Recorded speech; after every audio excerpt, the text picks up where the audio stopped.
नमस्कार. अमेरिका आणि इराण यांच्यामधील वाटाघाटींमध्ये कोणताही तोडगा निघालेला नाही. त्यामुळे अपेक्षेप्रमाणे आज सकाळी शेअर मार्केट सुरू झाल्यापासून घसरण होती. सेन्सेक्स जवळजवळ 1600 पॉईंटनी खाली होता, परंतु जसजसे कामकाज पुढे गेले तसतशी थोडी रिकव्हरी झालेली आहे. मार्केट बंद होताना सेन्सेक्स हा 703 पॉईंटने घसरून 76,848 वर बंद झालेला आहे. निफ्टी हा 208 पॉईंटने घसरून 23,843 वर बंद झालेला आहे. आजच्या कामकाजामध्ये BSE utility index 1.37%, BSE power index 0.89% वर आहेत. BSE ऑटो इंडेक्स 2.10% खाली आहे. Nifty mid cap index 0.57%, Nifty small cap index 0.46% खाली आहेत.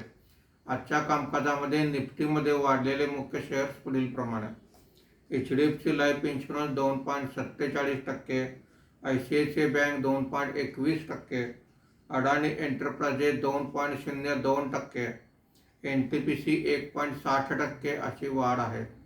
आज निफ्टीमध्ये घसरलेले मुख्य शेअर्स पुढीलप्रमाणे: Eicher Motors 5.04%, Maruti Suzuki 4.62%, InterGlobe aviation 2.79%, Bajaj finance 2.77% अशी घसरण आहे. रुपयाच्या दरातही 64 पैशाची घसरण झालेली आहे. FIIने 1983 कोटी रुपयांची विक्री केलेली आहे. देशी वित्तीय संस्थांनी 2,432 कोटी रुपयांची खरेदी केलेली आहे. उद्या आंबेडकर जयंतीची शेअर मार्केटला सुट्टी आहे. बुधवारी पुन्हा भेटूया.